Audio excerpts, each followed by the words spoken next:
Biology textbooks are quick to pronounce. We know, for example, that humans evolved from common ancestors we share with other living primates, such as chimpanzees and apes. They teach our children routinely that they share a common heritage with earthworms, that humans probably evolved from bacteria that lived more than 4 billion years ago. Friends, I want you to think about what happens to the value of human life. What happens to our young people as they grow up and they believe that maybe we evolved from some ape-like creature, and it's not just our children. There's a lot of Christians today who, because the names Neanderthal or Lucy have so permeated our mainstream media that they believe that they must be real. And basically what they do is they try to squeeze these alleged missing links in with God and the Bible. I want to start by asking the question, what does it matter? What does it matter if God created man directly or we evolved from some ape-like creature?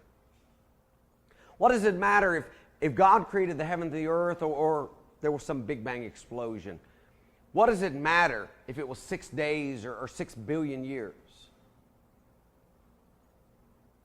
Friends, ultimately it matters because the foundations of the creation account are being compromised all across the planet. And ultimately, if there was no creator, if we chalk up Genesis 1 as a myth, then what are we saying about the Savior? I suspect everybody, even atheists, skeptics, recognize there's two divisions in the Bible, Old and the New Testament. I want you to consider a third division, mentally placing a division in Genesis chapter 3. Because I think with that division in mind, you'll have a much better appreciation for what is transpiring in God's Word. Prior to Genesis chapter 3, we find man in a covenant relationship with God. In all seriousness, I don't know that we can even fathom that. God walking through the midst of the garden. There's God, there's man. They're able to enjoy this covenant relationship. And then Genesis 3, we have the fall of man. Sin literally separating us from God. Folks, the entire rest of the book, from Genesis 3 all the way to the end of the book of Revelation, is trying to tell us ultimately how to get back into that covenant relationship, ultimately through a man named Jesus Christ. The point being, if you eradicate those first few chapters, if you write up the creation account as a myth or a fable, if you assume that Adam and Eve never really lived, that we evolved from some ape-like creature, you have undone the entire scheme of redemption throughout the entire Bible. You see, already by Genesis chapter 3, God peels back the curtain and he gives us a snapshot of what's coming, the very first messianic prophecy. As God is handing out punishments, he turns to the serpent and he says, I will put enmity between thee and the woman, between thy seed and her seed.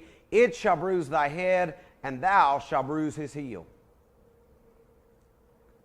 God telling Satan, he's saying, you know what, you may bruise his heel, but ultimately he's going to crush your head. And he did that on Calvary.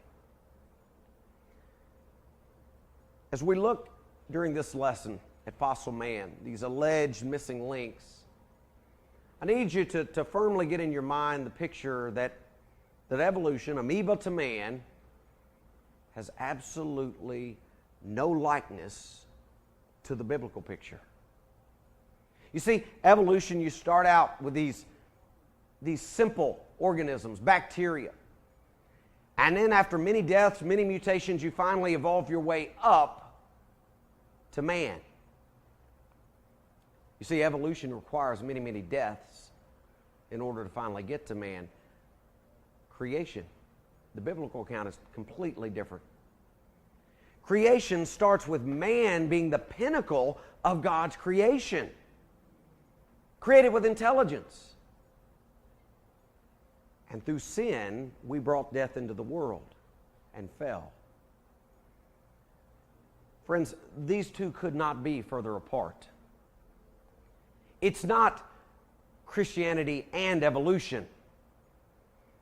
It's Christianity or evolution. What I want to do is I want to spend some time evaluating some of these alleged missing links.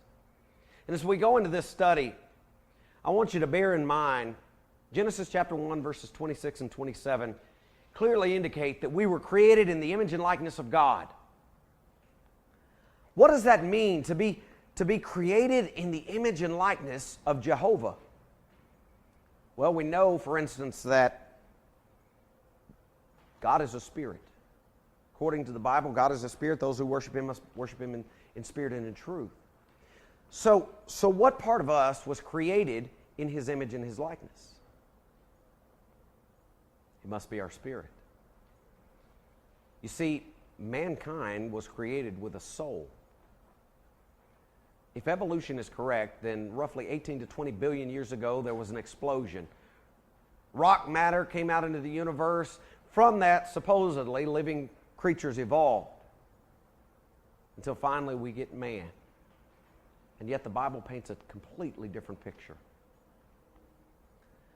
What about these alleged missing links? Neanderthal man, Homo habilis, Homo erectus, Australopithecus afarensis. What I want us to do is I want to evaluate several of them, but I want us to always focus on the evidence. You know, it's one thing for our children to open up a Time magazine and see an image on the cover of these alleged missing links. But it's totally different to actually look at what fossils they have. What makes up that particular alleged missing link? For instance, several years ago, Time magazine had a full feature cover article, bold heading of How Apes Became Human. And in that particular article, they introduced a new alleged missing link called Ardipithecus ramidus cadava. Now, consider for just a moment how many young people were influenced by that cover, assuming, in fact, that we knew what this creature looked like. We knew how much hair it had on it. And then ask yourself, how many of those young people actually opened up that magazine to see how many fossils they had? Because you see, when you opened up that magazine, what you found were just a very few bone fragments and a lot of teeth. Now, when we look at the evidence, we say, okay, what do they have? Listen very carefully to what the author admits in that particular magazine. He said, Hale Celeste and his colleagues haven't collected enough bones yet to reconstruct with great precision what cadava looked like. But they do know that it was about the size of a modern common chimpanzee, which when standing averaged about 3 foot tall. All right, so let me get this straight. We haven't collected enough bones yet to know what this guy looks like, and yet we're going to put his picture on the cover of Time magazine? And in a 2-page spread of that magazine?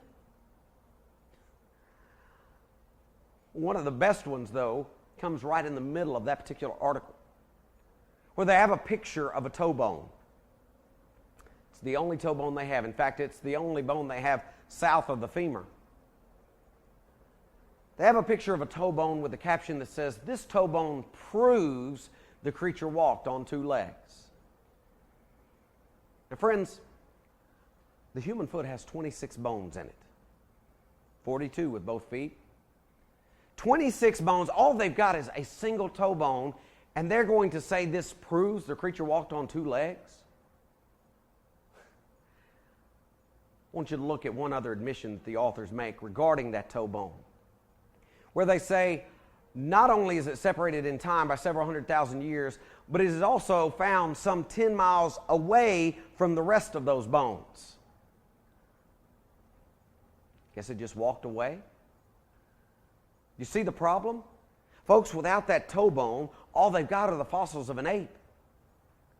They've got to get that thing upright and walking on its way to becoming a human. So 10 miles away, they dig up a toe bone they slap it together with this collection, and they have the audacity to say, this toe bone proves the creature walked on two legs.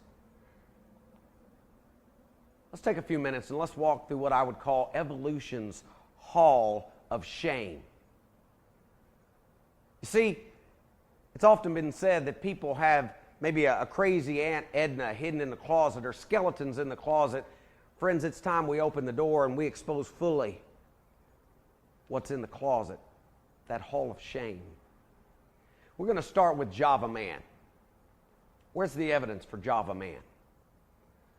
Java Man, we actually would have to go back all the way to 1890 when there was a fossilized tooth that was discovered.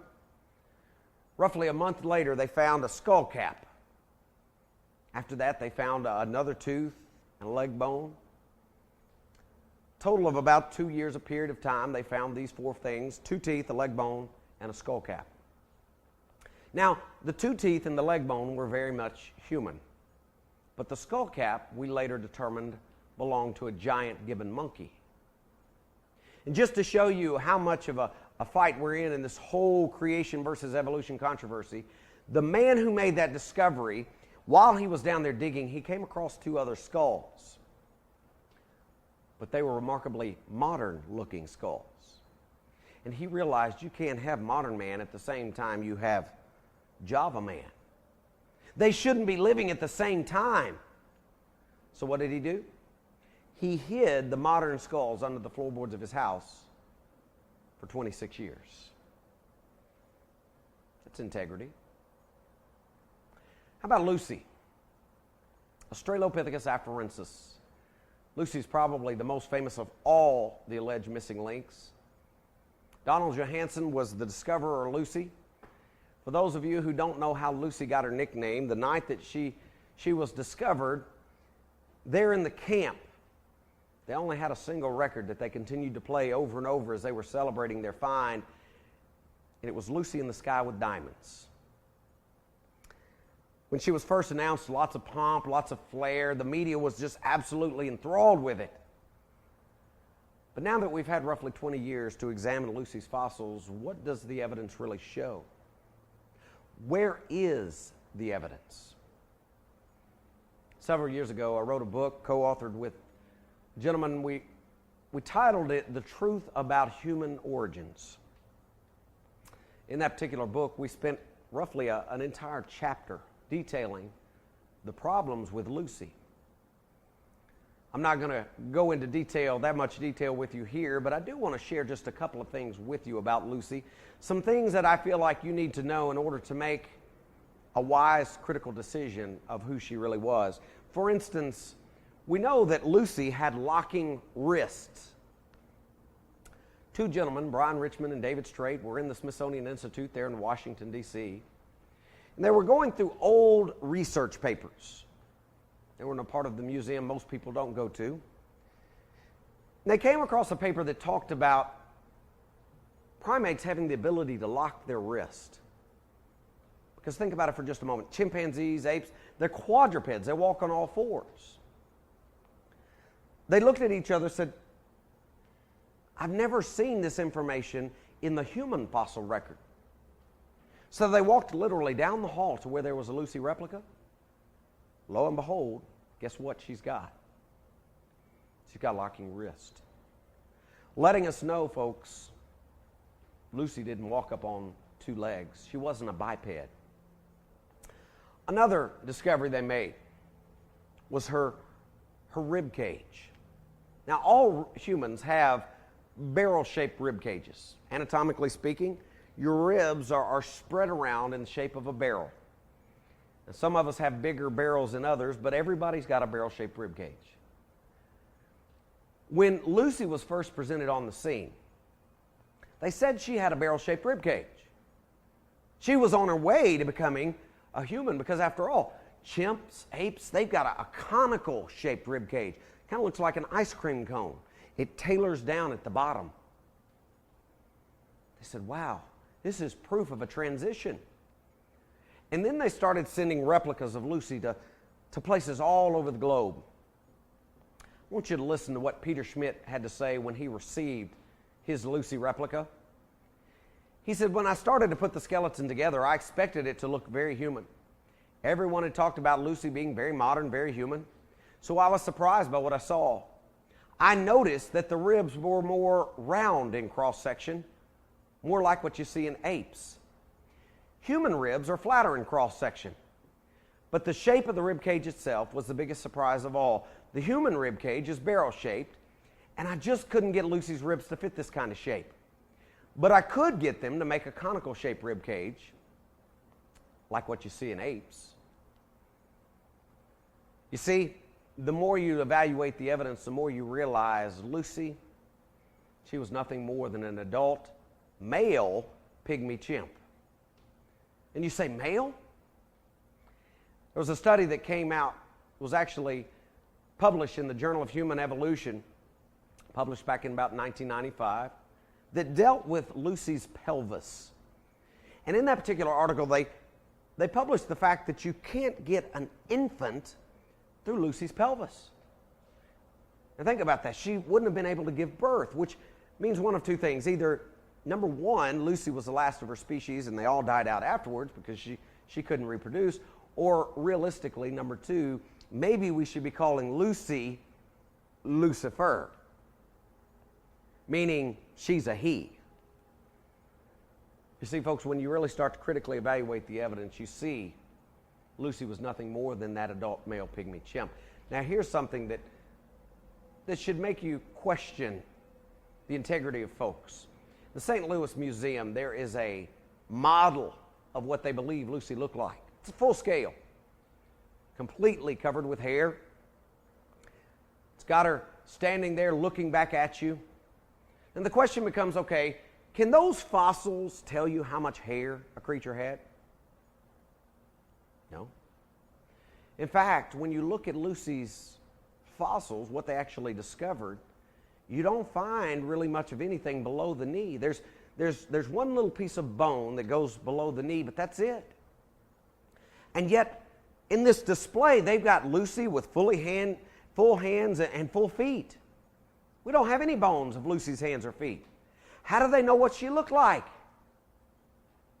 Fact is, they don't.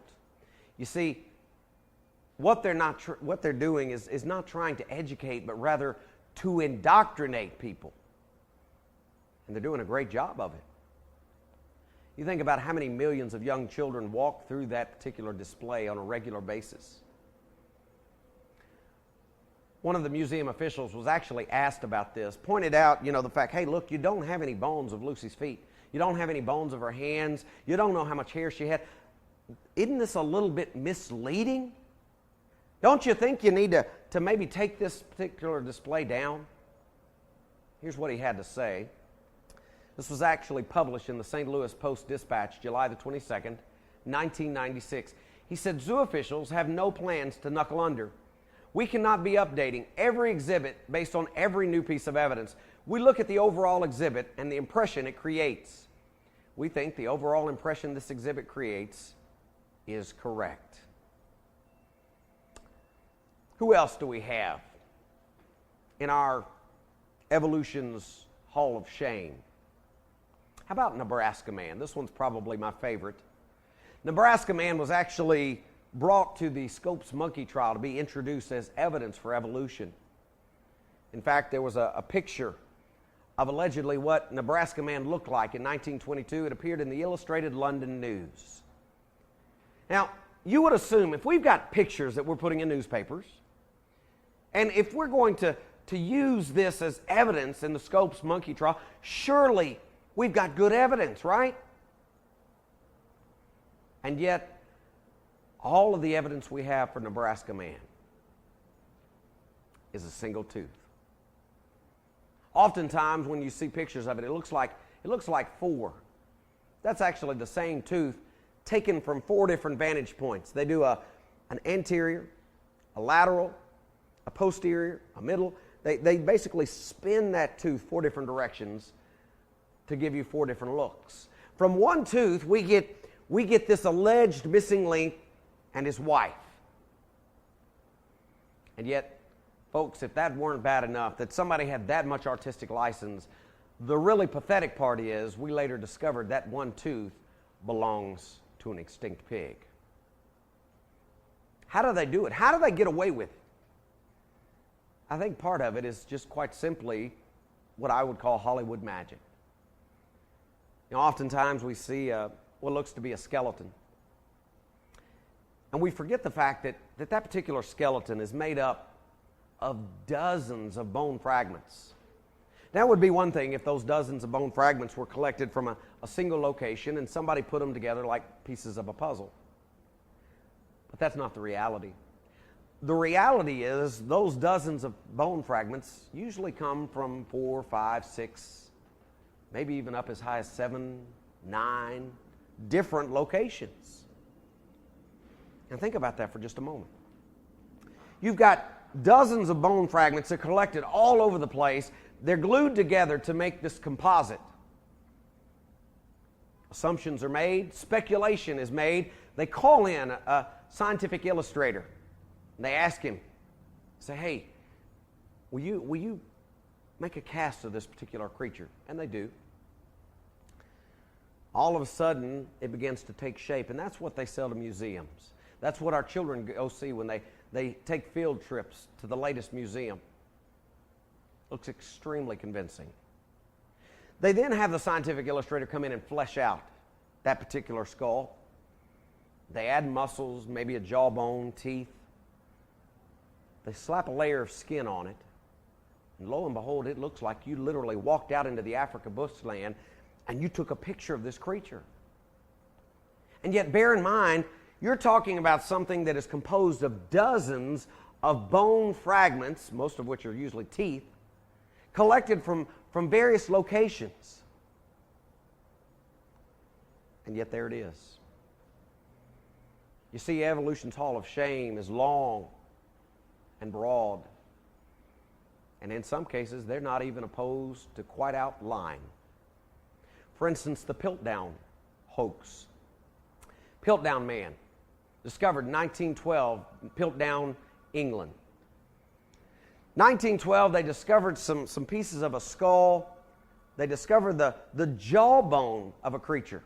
They put it together, they presented it to the world, they said, hey, here's your missing ancestor. For many, many years, people bought it. The only problem is we later discovered that particular skull was forged. It was faked. What they did was they took a modern human skull, the jawbone of an orangutan. They filed down the back teeth of that orangutan to make them look more human. They dipped the whole thing in acid to age it. And then they presented it to the world and they said, here's your missing ancestor. And for 40 years, folks, people bought it.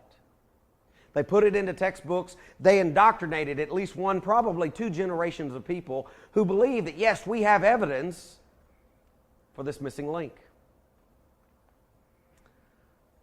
How about Orc Man? Orc Man, single piece of bone. He's our next candidate for the Hall of Shame. We ask the question, where's the evidence? This time it's a single piece of bone around the parietal occipital region of the skull. One small piece of bone. If you look at the original very carefully, you'd notice it was a very small piece of bone, which posed some problems up until 1982. 1982, they reevaluated. They said, hey, this is a human child. That's why it's so small. 1982, they claimed that this was the oldest human fossil ever discovered in Europe. Again, the banners were unfurled.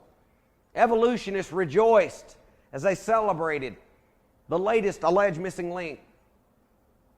The only problem was we later discovered that one little piece of bone did not belong to an ancient human child. It belonged to a 6-month-old donkey. You see, folks, the more and more you look at the evidence, the more you recognize the fact that the truth is God created humans and He created apes. Now, did He create humans with variations? Absolutely. Did He create apes with variations? Absolutely. But the two don't mix. Who's the next candidate in our evolution's hall of shame. How about Meave Leakey's discovery of Kenyanthropus platyops? You see these big, large scientific names, sometimes they scare us off. That simply means the flat-faced man of Kenya. Again, we ask the question, where's the evidence? I want to read to you exactly what all they discovered. And again, as you listen to this, I hope that you'll recognize the paucity of fossils that really exist. What did she find? When you look at the Nature article that she published in, it contained 36 cranial dental fossils from 4 different locations over a period of 17 years. Now think about that. You've got 36 cranial dental fossils, most of which, by the way, were teeth. 17 locations, 4 years. Now, do you think if you're out there digging in the desert for 4 years, 17 locations, and you know that your name, your fame, your job depends on you finding something, you think you're going to come up with something? Listen to what she describes. Said they described their find as a well-preserved temporal bone, 2 partial maxilla, isolated teeth, and most importantly, a largely complete, although distorted, cranium. Would you say it's distorted? Folks, it looks like it has a steamroller that rolled over the top of it. That's all they've got. And yet from that, they're going to say that this is a whole new species. How about another very common Hall of Shame character, Neanderthal man? Again, most all of us have heard about Mr. Neanderthal man. We see television commercials that try to ridicule or make fun of this alleged cave-like creature. I would point out, were there really cavemen? Absolutely there were. We actually have people who are living in caves today. But folks, understand that doesn't mean that somebody's ignorant, that they're carrying this club. In fact, I would argue with you, hey, if somebody's smart enough to go seek shelter in a cave, to use what is around them in their environment, they're probably not as ignorant as folks would like them to make them out. Anatomically speaking, when you hold an alleged Neanderthal skull and a human skull, you don't see a whole lot of difference. You may see a little bit of thickness in the brow. You may see some protruding occipital ridges around the eyes. And yet what most people don't realize, 1958, a gentleman by the name of Dr. A.J. Cave examined the original Neander Valley fossils. And he proved that it was nothing more than a man who had suffered from arthritis. Again, folks, let's use reason for a moment. Ask yourself, does arthritis, osteoporosis, rickets, does that cause bone variation? Absolutely it does.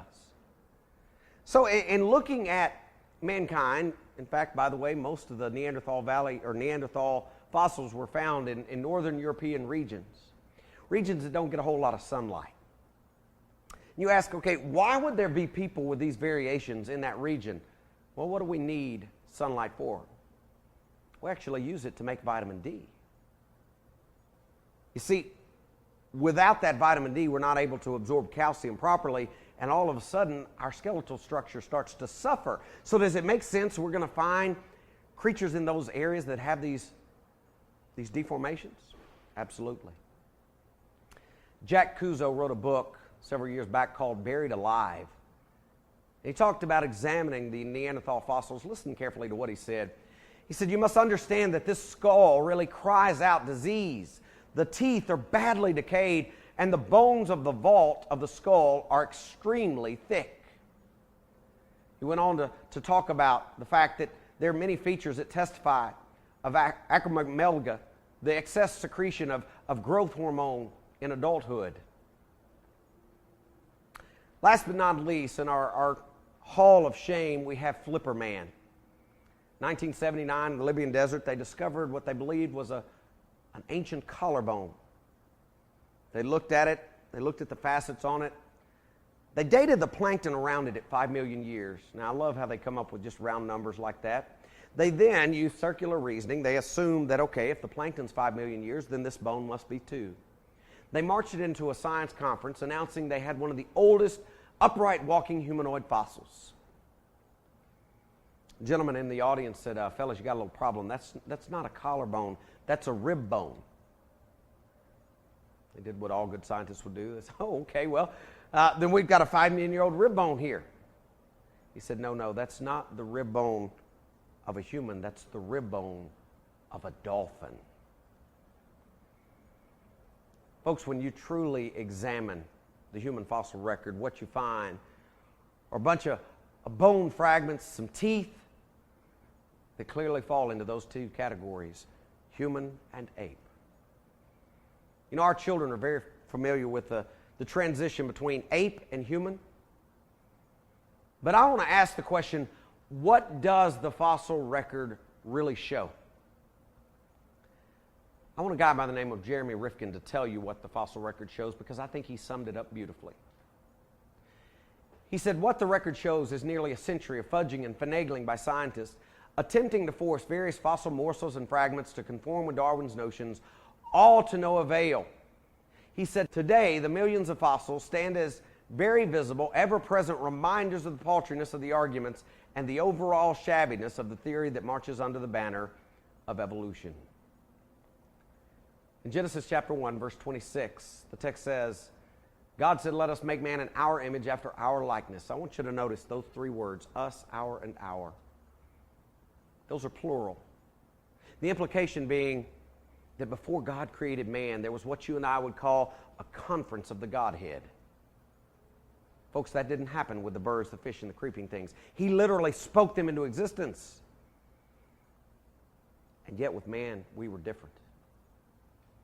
It's time that we make sure that our children understand we were made in the image and likeness of Jehovah God.